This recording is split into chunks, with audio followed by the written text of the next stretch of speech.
Wem gehört das Internet? Unsere nächsten zwei Gästinnen, die wollen auf jeden Fall mit allen Kräften verhindern, dass es Google gehört. Sie beide arbeiten nämlich bei alternativen Suchmaschinen.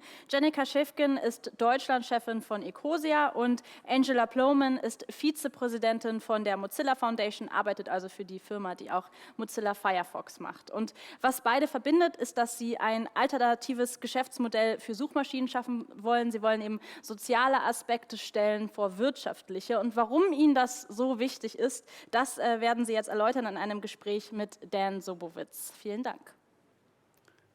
Thank you very much. Hello, TINCON viewers. My name is Dan Sobovitz, and over the next 30 minutes, we're going to talk, as we just heard, with two very competitive internet companies that are not for profit. What are they for? We're about to find out. So I'd like to introduce to you, here in the studio with me, Génica Schäfgen from Ecosia. Hi, you're in charge of the German market. And also joining us from Toronto, Canada, Plohman. Hi, Angela. Great to have you with us as well. You're the Executive Vice President of the Mozilla Foundation.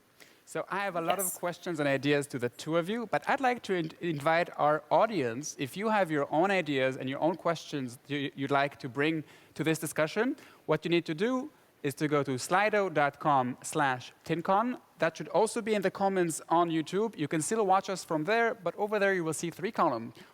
One for Q&A that you can send in your questions, and I'm monitoring from my tablet. One for ideas, if you would like to suggest to them what else they can do, and one with some polls that we thought might be interesting to ask you, the viewers. With that in mind, I'd like to open this discussion, and I'd like to ask both of you. So I said you're not for profit, but maybe you can explain to us what that actually means. How can an internet company work not for profit? Where is the money coming from, and where is the money going? So maybe we can start with you, Angela. Sure. Thank you for having me. It's good to be here.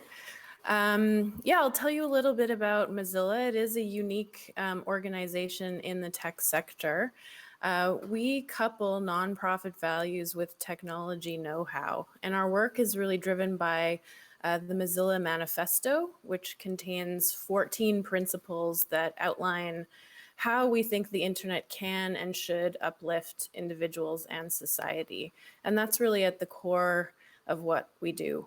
And so this approach has allowed us to create products like Firefox, as Dan mentioned, which is a browser that's built around protecting user privacy, but it also allows us to do a lot more. So for example, at the foundation, we publish an annual internet health report that examines what's helping and hurting the internet as a global public resource. We have a fellowship program where we support like-minded thinkers around the world. We organize the Mozilla Festival, some of you may know, and that has been taking place for the last 10 years, where we bring thousands of people together from various disciplines to connect. So really the idea of working with a broader movement of people who care about the future of the internet, and not only, with our nonprofit status, it's not about taking care of shareholders. For example, in the case of Firefox, Mozilla Foundation is the single shareholder of the corporation. So it's quite an interesting approach, and that really allows us to work on behalf of the public good. So a strange animal, I would have to say, in the tech industry. You are still generating revenues in a more classic way, if I can say, similar to some of your competitors, but you're telling us that you're using the money in a very different way, in a more social and not for profit way. Similar maybe to Ecosia, so you're a search engine, you're also generating revenues through ads, but what are you doing with that money? Yes, and well, we are not for profit, but at the same time, we want to maximize our profits, but for a different reason. Our reason is that all the profits we make don't go to shareholders or to investors or to just people within a company. No, they're going to tree planting projects around the world. And in the past 10 years, we have been able to plant almost 100 million trees, which is a lot, and that's our main purpose. That's why we are there. But additionally, we also want to create a green and good product for the internet that helps users around the world. So how does it feel, or what does it mean to compete against companies that are for profit Does that make your lives more difficult to compete against classic search engines or other browsers when you have different ethics and you're committed to different values? Can you actually compete against a company that cares less about privacy, for example? Because I'm assuming, and you correct me if I'm wrong, that the more intrusive I am, the more I know about the users. The more I know about the users, the more I can generate revenues from ads. So profit-wise, it's interesting to collect a lot of data. But then in terms of your convictions and values, you may be less, that might go against a non-for-profit or a company that is more environmental. How do you balance between these conflicting interests? Yeah, it's difficult. So first of all, it's damn difficult in the digital economy to survive as an alternative search engine in our case. Reason being is that I think, at least in Germany, the market share of Google is 98%, I believe, at least on the mobile market. And it's really, really hard to compete here, also because they have so many products people use. And it's so hard to switch for some people. I mean, the only verb in Germany, and also in English, I think, in German and English, we have for searching something in the internet is to Google it, right? This needs to From now on, Ecosia it. Yes, please. It flows so nicely as Google it. Well, Ecosia. not yet. You have to get used to it. I think that's the difference. But yeah, it's a fact that, of course, we do not track as many data as other competitors do. And because of that, our search results are basically neutral. So whoever you are, if you use Ecosia, you will all get the same search results. This makes it more difficult to maybe find the right thing right away, but at the same time, you know what happens to your data, which is pretty much nothing. But the good thing about being an ethical search engine and to have this attitude that we have is that we attract a different sort of people that prioritize maybe their data, environmental issues, maybe also the question of, I know, the bigger question of capitalism and who should there be a monopoly in something like the internet. And we attract those people, and I think we make them happy. I hope so. If not, please let us know in the comments, and we will see what we can do about it. Angela, do you want to say something about that, or? I know that you explained to me when we spoke that there's a distinction between the corporation and the foundation, and you are not working on the product. You're actually very lucky because somebody else generates the revenues, and you find very worthy causes where you should spend them. So I don't know if you actually have this conflict integrated, or you just separate it by having a corporation that generates revenues and a foundation that spends it on societal causes, and by this you basically, I don't want to answer for you, but is this accurate? Actually, we do work quite hard on the foundation side too to generate revenue. So the revenue that comes in part from the corporation and from Firefox is not our whole budget. So we actually raise money from individuals, from donations, and that also funds our work, as well as from foundations and government funding. So we really are working beyond just the revenue that is generated through Firefox. So it's quite a mix on our side as well. And I think that it does offer us a lot of opportunity to reinvest the funds that are coming from the Firefox revenue into, like you say, worthy causes, and to really focus on building a movement of people around the world who care about the future of the internet. So I want to invite you to tell us maybe a bit more about some of these projects and some of these worthy causes. But before I do, so viewers are sending us ideas on Slido. For example, they're inviting both companies to do workshops and conferences in university campuses. So I know our audience now are teenagers, maybe more in high school, or maybe that's also a place where you can be present. They're asking Mozilla to maybe have other open source products other than Firefox that maybe could also be more inclusive and more transparent. So I'd like to ask maybe, Angela, you can start by saying what you think about some of these ideas, and then maybe tell us what you do already do. Maybe you do this as well, I don't know, but this is for you to tell us. Sure. I think the Mozilla Festival, as I mentioned, is one large convening that does take place. It is going to be in Amsterdam in the spring of 2021, so everyone is welcome to join. And certainly, COVID by then, we're all crossing fingers. Yeah. If we can travel and if we're allowed to be physically in the same place, we will still be hosting MozFest no matter what happens. It'll just take a different form, of course.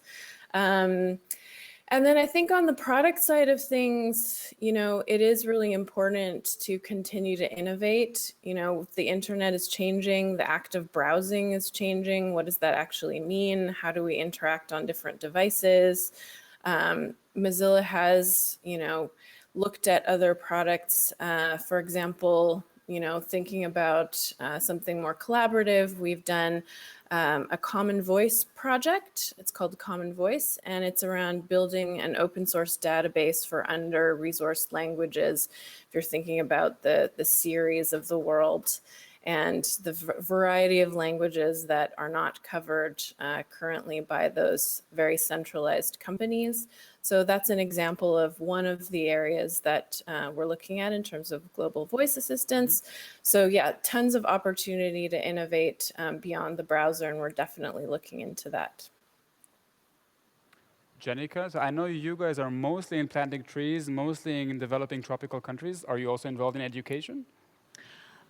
Are we? Yes, in some of our projects we do involve education around trees. I mean, what you're doing right now for me is education, but other than... Yeah, so we do that, we support that cause in some of our projects for sure. I think we are lacking a little bit the resources to give as much input in various places like conferences as we would like to, or sometimes even as asked. But there is something really great, which is called Ecosia on Campus. It's a movement that was started by now a dear colleague of mine, which was a former student at, I think, the Sussex University. And he started this movement, and it's about really switching a campus over to Ecosia and promoting Ecosia. Did he succeed? Did his university switch? He did. Yeah. And he convinced so many other people to join this initiative, and other universities as well, and schools. And So now one campus, how many trees is one campus? When that person... That very much depends on campus, but... Let's say if the size of an average university, because we heard talking about activism, and we're going to talk about a call to action. If that one person managed to convince IT in his university to switch from whatever search engine they had by default to Ecosia, and of course people can always surf away, it's just about the default browser. So let's say they have 20, 30,000, I don't know, Sussex University, but if they have 20, 30,000 active users, how many trees would they be planting? So I do not know the number, but I do know that on average, every 45 searches that are done on Ecosia plant one tree. Okay. So it's a lot. It's a lot. It depends on how much they have to do for university, I guess, and how much research they are doing and Ecosiaing things. But yeah, so that started, and this young student is now a colleague of mine doing exactly that, helping this movement to grow.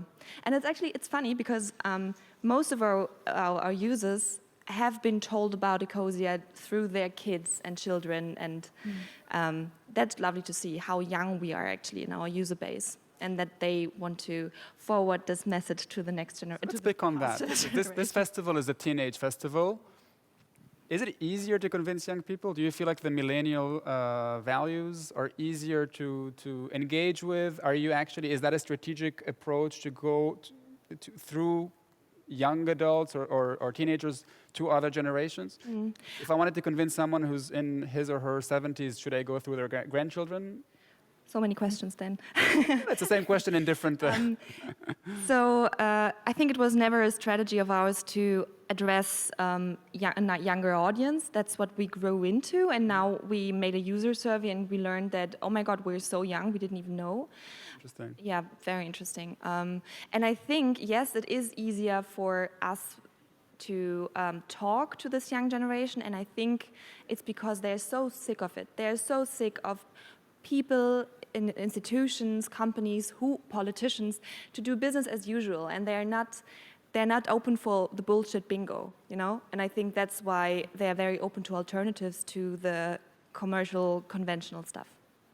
Angela, do you feel on your side of the Atlantic, you're, as I said, in Canada, but in a North American view, do you feel like younger generation is maybe more sensitive to the values that you're trying to convey? It's an interesting question. I think many people from across different generations certainly are becoming more and more aware of the power that some tech companies have, about the choices we make every day as consumers of technology, about what we value, whether it's privacy and security online, whether it's about inclusivity, safe spaces online. These are all topics that I think certainly, youth that have grown up online compared to other generations, for example, who came into that later and who might in fact actually have higher expectations than those who are more used to, let's say, the default not being privacy, for example.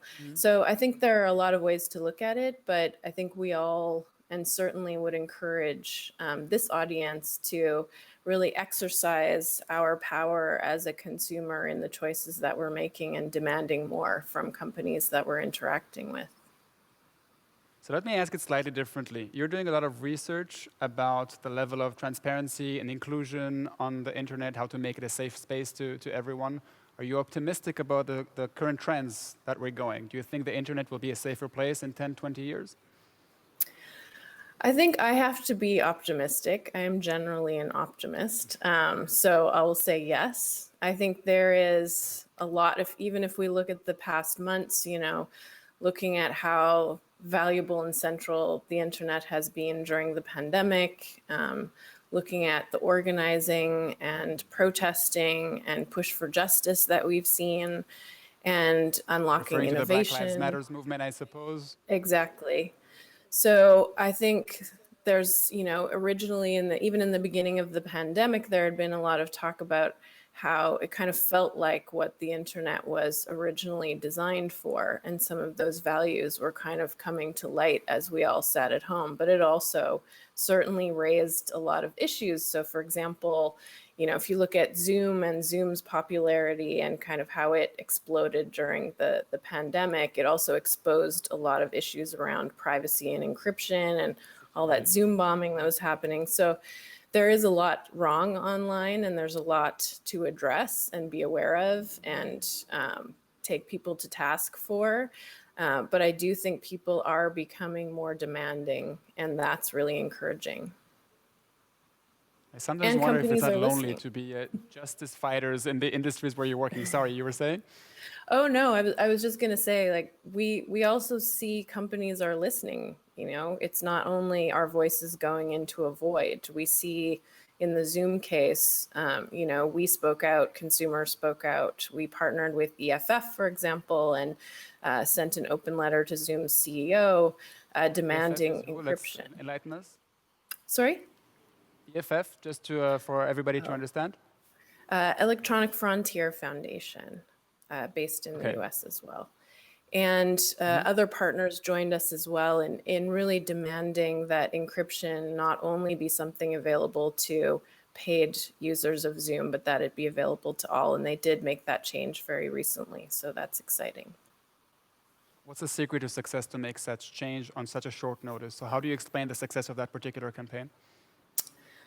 Well, I think it was very loud. And I think the more people that spoke out about it, that cared, if you're having an online workout and somebody Zoom bombs it, it becomes personal. And so I think a lot of that outrage, honestly, from consumers joining in with foundations like ours, I think really pushed the visibility of the issue to a point that Zoom couldn't ignore it. And I don't think people want to be known for shady privacy practices. So here's one, I think, call to action that we can take away from this is when you care about something, engage, especially online. Your voice matters. You can use it in many different ways, especially on social media. I'd like to return to you, Génica. There was one question that I found very interesting that came from Max. Max is actually very active. He's sending lots of questions in. But I mentioned one potential conflict of interest earlier about privacy, but he's pointing at another one, and he's saying, did a search engine query with Ecosia really have no carbon dioxide emissions? So basically, we also know that the tech industry itself is emitting a lot of CO2. And I'm asking you the question because your focus is more environmental. Angela will correct me if I'm wrong, but your focus is more on people's rights. So I guess for you, this tension is more inherent. How do you reduce your servers' emissions? What kind of electricity do you use? Yes. So as a search engine that is working around the globe, we do use servers around the globe. And they're not all running by renewable energies, unfortunately. It's not our call to do that, unfortunately, again. But what we can do is, and what we do is to plant not only trees, but solar panels. So we build solar panels here in Germany in how do you say it in English? Saxonia? Sorry, like Bavaria and Saxonia. Saxony. Saxony, thank you. In Saxony and around Germany to not only balance what we use on those servers, but even to produce double the amount at some point, because 100% climate neutral is not enough. We have been there a couple of years ago, and we need more. So it's the trees, it's the solar panels, and yeah, that's why we're actually CO2 negative. We're sucking CO2 out of the air, if you like. Yeah, that's what we do, but I'm sure there's space to improve always. And maybe as a follow-up question, someone called Bertrand is asking, no, sorry, I misread his question. He's actually asking where you're planting trees, and I thought he was asking why you're planting trees. And my question is, why focus on one cause and not open it up and maybe even we're all about empowerment of the users, why not let the user decide where they want their money to go? I mean, Angela mentioned another very worthy cause like the Black Lives Matter. Why don't you allow just the users to decide whether it's racial inclusion, whether it's environment, whether it's, I don't know, fighting, well, climate change is the same thing, I don't know. I mean, what other, LGBT, I mean, any other cause that is worthy, why pick one cause? Let me maybe answer the user's question first and then yours. Right? It's an easier one. Well, yeah. So where do we plant trees? We plant trees around the globe, but maybe mostly in the southern part of the world. Reason being is that we plant trees in biodiversity hotspots. Those are spots on the planet where, because of desertification or climate change or deforestation, the biodiversity is threatened, and by reforesting, we can actually really help. So we are in Brazil, we are in all over Latin America, we are in different African countries, we are in Indonesia, but also in Spain, and I think even in India now. The other question, why trees? And I just found someone who did ask this question, actually, but anonymously. It is a user question now. And they're asking why just trees and not other causes. Yes. So. It is a very valid and good question, because there are so many different causes around the world that need support and that need attention and money. And we have been focusing on climate change and the biodiversity crisis. By planting trees. And I think the first reason for that is that we think most causes are a little connected, you know. So I think climate change interacts with many different other social problems as well. Can you explain? Yeah, so, well, who is going to be hit by the climate change first? It's not people here in Europe, it's mostly in the global south, where there will be heat and drought and less food to eat. And that is already a crisis now and will just increase. So it is a social issue as well, if we want to tackle climate crisis. Also that the CO2 levels that are creating the problem are coming from the industrial countries mostly, which are not hit first. So this is also kind of a colonial problem, neo-colonial problem. So we have those issues, and we have plastic and water. We have so many things. But if we have been able to plant 100 million trees, which is a lot, and I think if we would diversify the causes we want to support, the effect would be way lower. And I think that's why I wanted to focus on trees first. I wouldn't say that we will not add other causes at some later point, and even But you're basically saying that it's not as focused as it sounds, because there's a downstream effect which affects human rights and development and conflict resolution, and yes. that's what I hear from. Yes, exactly. But it has been an idea to include users a little bit more on where should the money go to. Yeah. This is also a logistical problem we want to solve at some point. One of your competitors does it. I won't mention their name, but there is another search engine that allows users. I can mention their name. Nilo. I'm not. Just it. You know, we always say if Google would do what we do and mean it, we would be happy, right? Because they earn so damn much money. If all their profits would go to this course and other causes, this would solve a lot. So we are not about competition, we are really about solving problems. Angela, in your case, I suppose that the choice is more obvious because you're an internet company and you're investing for internet-related, not non-profit causes, about making the internet, as you said, safe and open and transparent. But are you also diversifying outside of the internet towards other causes that you consider to be worthy? Well, I think one interesting part of the discussion is we seem to have a slight technical problem here. That happens when you're live. I hope we managed to get Angela back. You're back? She's back. She's back. Okay. That was very dramatic. Lost you for a second there. You became a question mark. Oh, good. Okay. Well, hope we were all reflecting during that time. What was I saying? Yes. So I think the issue is that, the internet, the online world, tech issues, they're not only about technology. All of this is integrated into every part of our lives now. And so there's a lot of intersectionality, whether it's looking at, digital inclusion, whether it's looking at environmental issues as well, as we were just discussing. It's not only about the technology. And so I think we're really leaning into looking at all of the interdisciplinary and inter-movement collaborations that we can, so that we all can kind of build and support off each other's work and also see those connections between the different issues that we're all facing. I love the fact that your companies are very different, but your answer was quite similar, how tackling one topic may seem very focused, but in the end it has a much broader effect than we may intuitively think. There's a question, we're nearing the end, and there's a question by Alicia that I find very relevant. You're both women, and we're very lucky to have a panel here of women. And there's someone who is asking what's it like to be a female leader in the tech, and she's actually suggesting whether it's still difficult. Do you feel like you had to fight?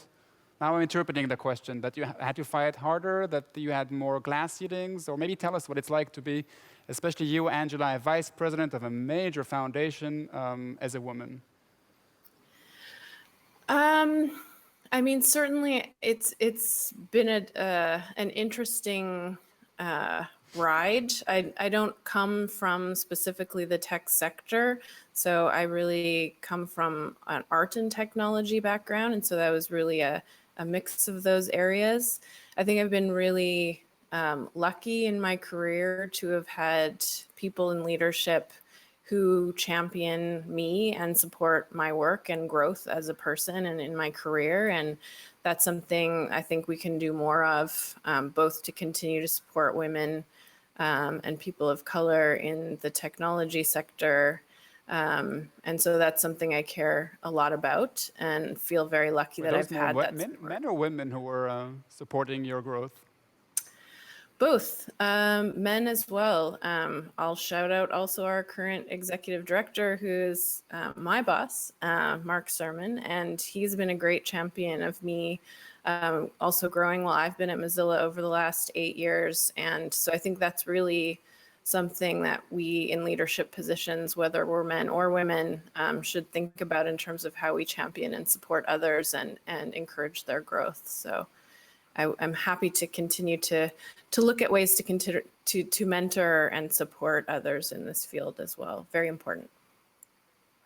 Génica, you're a smaller company, but maybe you can answer the question in the context of the Berlin startup scene in general. What is it like for our audience is relatively young. For young women who are watching us now who want to make a career in the tech sector, what is it like in 2020? I think it's hard to answer this question from the Ecosia point of view because, yes, we are a tech company, but I think we are pretty much living in the social business bubble, and that bubble is very well self-reflective in a way. So they know their issues and they're tackling it. I would say it's still hard anyway, because, so I'm not coming from the tech side either, just like Angela. Other industries are not necessarily much better than tech. Let's just, be honest about it. Probably Most right. industries are very male dominant. So I'm not sure. Actually, I suspect actually that San Francisco, the Silicon Valley, might be slightly better than other industries. Maybe it's hard to tell for me. I've never been there, but so in my case, I didn't have a problem to get where I am at, and I don't feel like there are too many stones in my way. I know that I have great people that have my back, men or women. But I also know that we're trying hard to find female developers, and it's not easy. And I think the problem is not that those women are not interested in learning about development, but that they didn't have the chance to, or because of some educational problems already very early on. So that still is a problem, yes. So young female developers, Ecosia is waiting for you. Finish your We studies, really are. go We apply. are. Génica is waiting for your emails. I think we are reaching almost the end. I don't know if you want to give us a last call to action to our young audience, something they should take away from this conversation about activism. I'll let you take it Don't wherever frame you it, want, Dan. but Don't I mean, in frame your it. case, it's easy. Go use Ecosia, switch from Google to Ecosia, and the world would be a greener place. No, it's not that easy. I think I would really like the people to go away with the thought, or with, well, no, I would ask you to not take profit-oriented business as a given, because it shouldn't be. Companies have a responsibility to take care of social issues, and they haven't been in the past, and they should be taken accountable by you. So hold your companies accountable as consumers. Make sure that you're consuming services and products from companies that you agree with their business model and values. Angela, any final word from you? Yeah, I would say to build on that, not only look at what you're consuming, but if you don't like something that a company is doing, speak out and, sign petitions, join events and campaigns around these issues, and be aware and curious. Also, ask questions, look into things, read privacy policies before we click accept, which are brutal documents, but what should we be looking for? I'm interrupting you for a second. Somebody was saying in the comments that these privacy policies are way too long and nobody understands them. Make them, it was actually a message, I suppose, more in your direction. Make them understandable and concise. Maybe that's something also for us to reflect on. Yeah, absolutely. And even guides on, what should we be looking for if we can't read the whole thing? Where should we zoom in and double check how our data is being used and if we're being protected or not? Yep. Okay, so once again, we're converging with a very, I would say, optimistic but empowering message of, be aware of your rights, use your rights, speak up for what you think matters and what you value. I guess with this, we have no choice. I could go on for hours with the two of you, but I think we have to conclude it here. So thank you very much, Angela from Toronto, and Génica, you here in the studio in Berlin with me. Thank you for joining us, and I'm handing back the broadcast.